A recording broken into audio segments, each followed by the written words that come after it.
guys! Welcome back to my YouTube channel guys. So it's Dong Bisaya.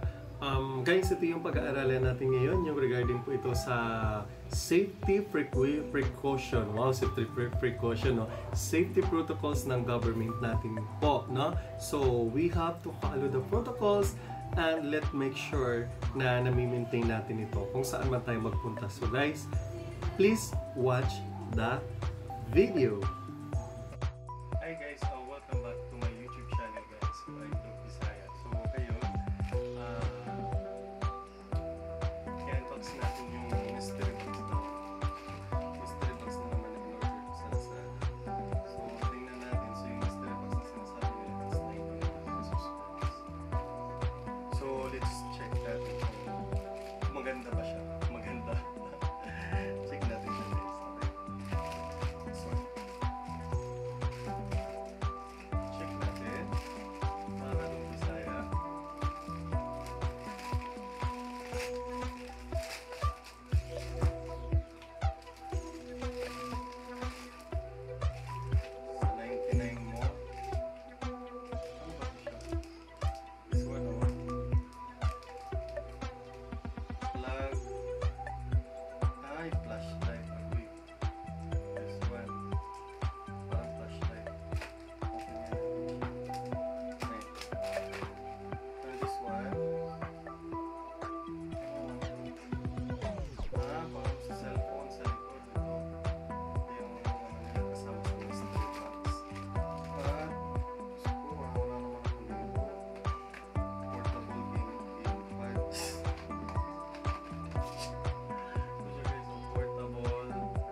Cellphone.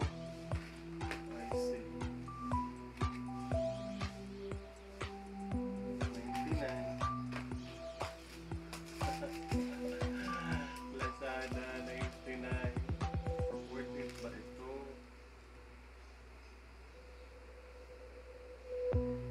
Okay, at least na-try ko. No.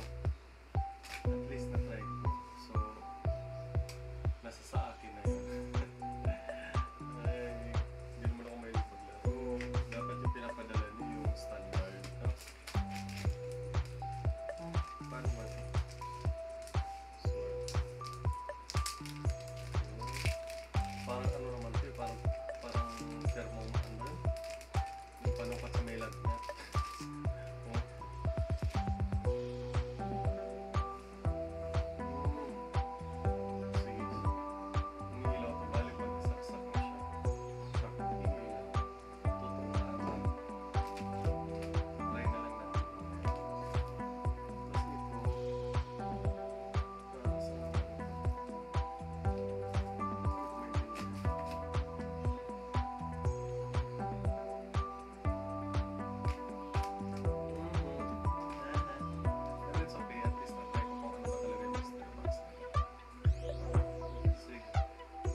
Hi guys, so welcome back to my YouTube channel guys. So this is Dong Bisaya, your number one in YouTube channel. Charot!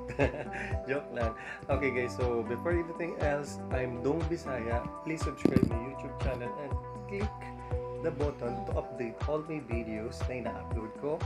And thank you so much para dun sa mga nag-subscribe na at sa mga na hindi pa nag-subscribe. Subscribe na po kaya. Okay? And now, today po, okay? Yung topic po natin today, it's about COVID-19.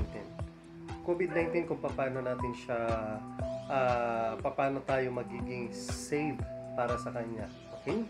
So, unang-una naman talaga dyan, we have to follow the protocols of the government. Ano po yung mga protocols na yun?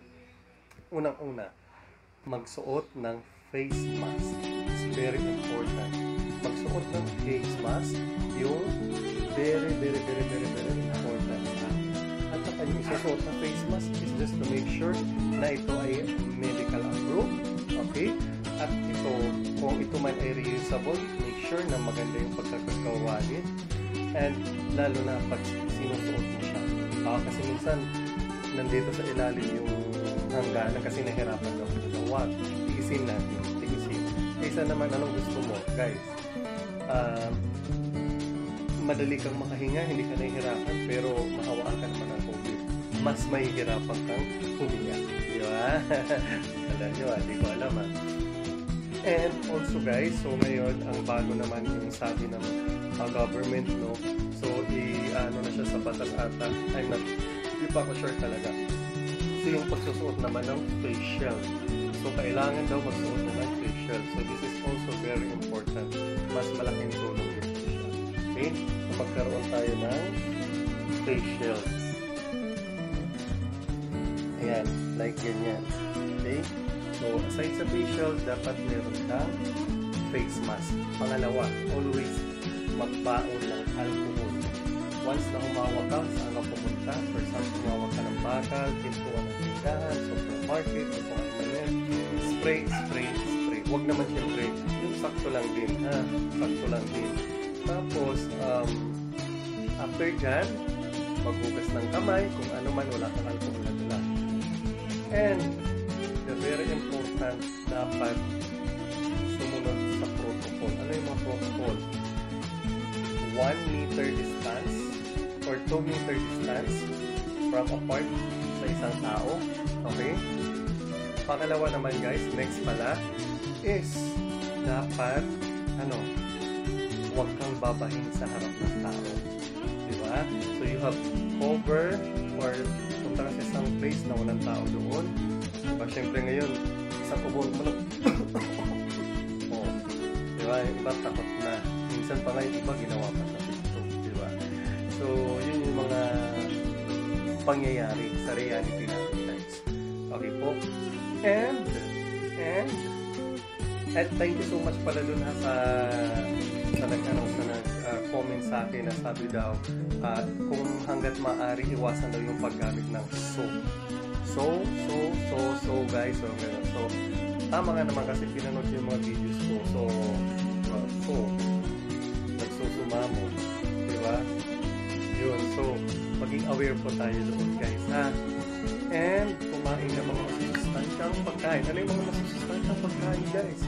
Automatically syempre mga fruits like mango, apple, banana, guava, ano pa ba? Ubas, syempre lemon, orange, yung mga vitamin C. Yan yung best na kainin nyo guys. At huwag palagi mag soft drinks guys. So kung meron kayong tea, inumin nyo. Kung meron kayong water, mas maganda kung water na lang. Pero sa morning, mag-inom kayo ng maligamgam na tubig at least para hindi ka magkaroon ng something. Okay? Parang may lamok saglit. May lamok eh. Kanina pa ako ng gusto yun. Kanina pa eh. Dumadaan ka dyan eh. Live ako eh. Okay, hindi maiwasan guys. Iba talaga pag-live. And guys, pagpupunta naman tayo sa mga pampublikong transportation, just to make sure na huwag kang ahawak sa mga bakal-bakal or kung saan-saan. You have just to stay. Kung upo ka lang, ganun mo lang yung kamay mo or ganyan. Okay, hawakan mo lang ng ganyan yung kamay mo.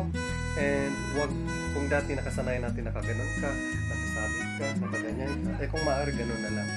And magsuot pala ng gloves. That's very important also. So pag siyempre, di ba, dinay mo naman yan sa atin or yung mga doktor. Pag nagtatanggal ng gloves, pag ganun siya, tanggal, tapos dito sa loob, din tapon. And yung mask naman, dito, magsisimula, and tapon. Diba? So yun yung mga standard sa protocol, no, ng ating government, which is para sa sarili naman natin. And guys, para sa akin, maging aware na din tayo na magsuot tayo ng mask kahit nasa bahay. Bakit? Kasi hindi natin alam, no? Hindi natin alam, syempre ayaw naman natin na na mangyari sa pamilya. Kasi biruin nyo sa ibang lugar, no? May nangyari na yung gano'n na ang nangyari is like nagkahawaan yung pamilya. So yung pamilya na yung pumunta sa isang party, yung buong party na yun na nandoon sa time na yun is nagkahawaan sila guys. So ano nangyari? Nagsimula sa isa, in one family, nahawaan yung 5 family sa isang family, nagkahawaan, pumunta ng party, yung family iinan. Diba? So, dumami siya. So, tama naman yun. So, you just need to follow the rules and regulations. Oh, di ba guys? So, andyan na. Ayaw ko gumamit ng so. Ayan na naman. So. Disappear. So, guys, dapat sumunod po tayo, ha? Kumain ng masusustansyang pagkain, lalo na yung gulay. Huwag sanayin yung sarili na hindi kumakain ng gulay. Guys, alam nyo po, pumunta ko ng palengke, ang mura ng mga gulay doon, masustansya pa. Diba? Masustansyang pagkain yung gamitin kung kinakailangan. Diba? So, kaya tingnan nyo nga kung masustansya ako kasi sobra-sobra namang sustansya. Okay guys, so, yun. Napaka-importante sa atin na sa panahon ngayon, kung dati ay ina-itsapwera natin yung mga gulay, yung mga vegetable na hindi pa kumakain, hindi mo kinakain. So, now, it's the time to change. Diba? Ika nga isa isang iglap ay nabago ang lahat. So, guys, please eat vegetable for you. Okay? And before anything else, guys, maraming salamat sa inyong pakikinig at sa panonood nitong videos ko, guys. Okay? Video lang pala, hindi videos kasi marami na yun. At pwede rin kasi manonood after yung panood ito, you click down and watch again. Wow! So yun guys, so ngayon mag-ingat-ingat na lang tayo kung kailangang stay at home tayo. Kung kinakailangan na isa lang sa isang pamilya ang lalabas sa atin, isa lamang po. Pero yun nga, napapanahon din talaga na siyempre, hati kasi tayo ngayon. Ikaw, iniisip mo kung gusto mo makipagsapalaran sa trabaho, ito naman iniisip nito yung kaligtasan nila. So, hati tayo ngayon. So, dyan sa pagiging hati natin, kailangan din natin guys talaga na mag-ipon, no? Wala naman akong ipon. Ngayon pala ako nakapag-isip. So, kailangan mag-ipon, magtipid kasi hindi natin alam kung hanggang kailan yung pandemic na to guys. So, hopefully, sana lahat kayo ay makakuha ng kapupulutang aral guys dito sa mga sinabi ko po sa inyo. Kaya guys, lagi po nating tatandaan na sa bawat pagsubok ng panahon, ang buhay ay napakahalaga sa isang tao. Ang buhay ay isa lamang po.